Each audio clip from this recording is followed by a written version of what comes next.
Henri Decastre, président du directoire du groupe AXA, mais aussi président de la saison de la Turquie en France et l'invité de TV5 Monde. Bonjour Monsieur Decastre, merci d'être avec nous. C'est un peu inattendu finalement de vous retrouver, vous, le président d'un grand groupe d'assurance comme ça, qui vous occupe de la saison de la Turquie en France. Bonjour, je ne crois pas. Pourquoi ? Parce que le sujet de la Turquie, c'est un sujet qui est important pour les Européens, pour les Français. La Turquie, c'est une puissance économique émergente. C'est l'enjeu de débat important dans le cadre européen. C'est un territoire sur lequel, en tant que président du directoire d'AXA, j'ai l'occasion d'aller souvent, parce que nous avons des activités importantes et florissantes en Turquie. Donc il y avait plus d'une raison pour que je m'intéresse à ce sujet. Oui, alors vous avez entraîné 14 autres entreprises avec vous dans cette aventure-là.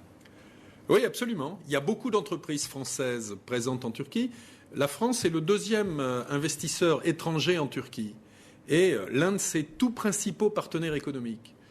La Turquie représente pour nous entreprises françaises 2 fois le Brésil aujourd'hui. C'est vrai, plus important que le Brésil. C'est plus important que le Brésil. C'est un marché émergent de 80 millions d'habitants qui est à nos portes.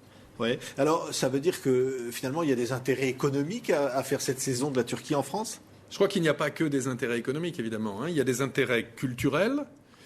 Il y a des intérêts en termes de débat d'idées et il y a des intérêts économiques. Les 3 sujets méritent qu'on s'y intéresse. Alors, ce qui est incroyable, on apprend aussi que c'est le 3e pays d'accueil des étudiants, mais européen. Est-ce que vraiment ce pays est mal connu, mal aimé en France et finalement c'est pour ça qu'il faut une saison de la Turquie ? Alors, mal connu sûrement, mal aimé je ne pense pas, parce que lorsqu'on voit l'accueil formidable qui a été fait à la saison de la Turquie, alors nos amis turcs ont fait énormément d'efforts pour, mieux faire connaître leur pays, sa modernité. Mais quand on voit l'accueil formidable, je ne crois pas qu'on puisse dire qu'au fond, ce soit un pays mal aimé. Mal connu, sûrement. Et c'est un paradoxe incroyable parce que les relations entre la France et la Turquie, ce sont, en termes de relations de puissance à puissance, des relations qui sont parmi les plus anciennes que la France entretienne. Ça remonte à avant François Ier. Et ces relations, elles ont, au travers des siècles, sur l'immense majorité de leur déroulement, été des relations amicales, pacifiques et constructives. Oui. Alors aujourd'hui, le président de la République française, Nicolas Sarkozy, a clairement exprimé qu'il ne souhaitait pas l'adhésion de la Turquie à l'Europe, à l'Union européenne. Est-ce que finalement, ça pose un problème quand même dans les relations avec les 2 pays ? Je crois qu'il ne faut pas. Alors le président de la République s'est exprimé très clairement. Et je crois qu'il faut vraiment lui faire crédit de la clarté de sa position. Il n'est pas resté dans l'ambiguïté. Alors évidemment, ça ne satisfait pas tout le monde, mais les relations ne peuvent pas se réduire à ce qu'est le sujet européen.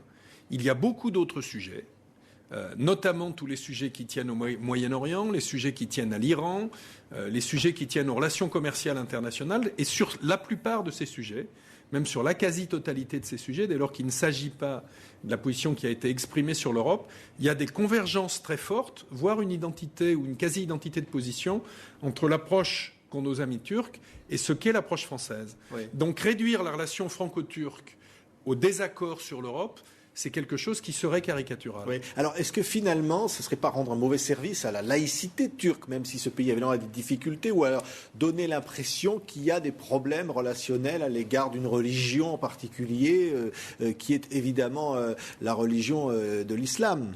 Oui, alors, moi, je ne peux exprimer là-dessus qu'une position qui est une position tout à fait personnelle. Donc ça n'est pas une position politique, institutionnelle, etc. C'est la position du citoyen que je suis. Moi, en tant que citoyen, quand je regarde la Turquie, qui encore une fois est une puissance émergente à nos portes, je me dis qu'il y a un enjeu formidable pour l'Europe de faire progresser cet ensemble, de faire progresser ce pays. Et pourquoi ? Et de les aider à progresser. C'est une grande puissance qui a une tradition séculaire. Le niveau d'éducation de beaucoup de gens en Turquie, le niveau de développement de ces infrastructures économiques, ses ambitions régionales sont fortes.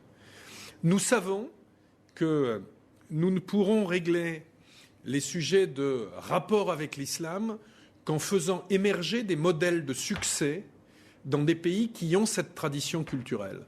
Et nous avons la chance d'avoir avec la Turquie un pays de près de 80 millions d'habitants qui est une démocratie laïque.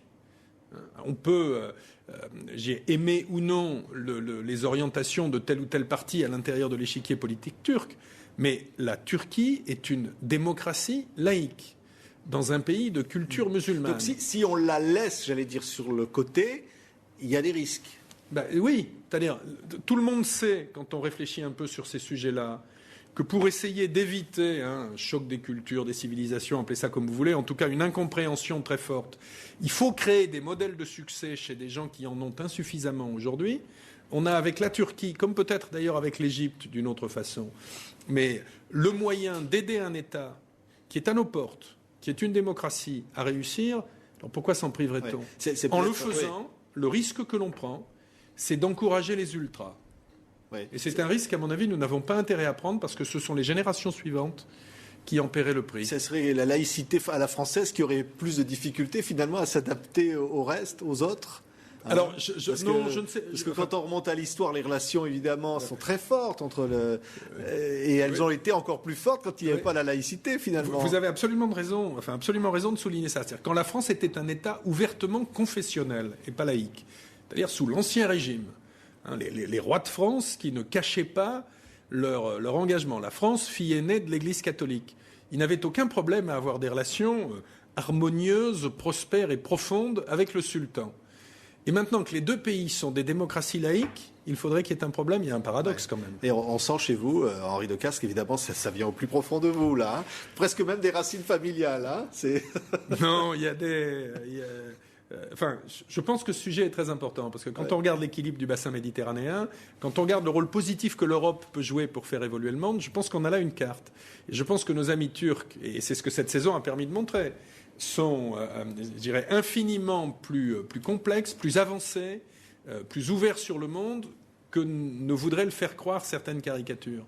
Et donc, s'engager pour essayer de les aider à faire passer un certain nombre de messages en France qui montrent la diversité de leur société, qui montrent leur réussite, qui montrent pas seulement l'aspect culturel, mais qui montrent aussi l'aspect économique, qui montrent l'aspect académique. Et le fait qu'aujourd'hui, il y a peut-être des sujets qui fâchent, mais au moins on peut en discuter. Tout ceci, ça me semble important. Alors, c'est vrai qu'il y a un tout petit côté familial, qui est qu'au moment de la première vague de mondialisation, j'ai un arrière-grand-père qui a été un des artisans de la construction d'infrastructures portuaires en Turquie et que donc dès mon enfance, j'ai été un peu bercé de discours là-dessus. Mais voilà les raisons pour lesquelles ce sujet m'intéresse. Merci Henri de Castres, donc président et un grand ambassadeur de la saison de la Turquie en France, d'avoir été l'invité de TV5 Monde.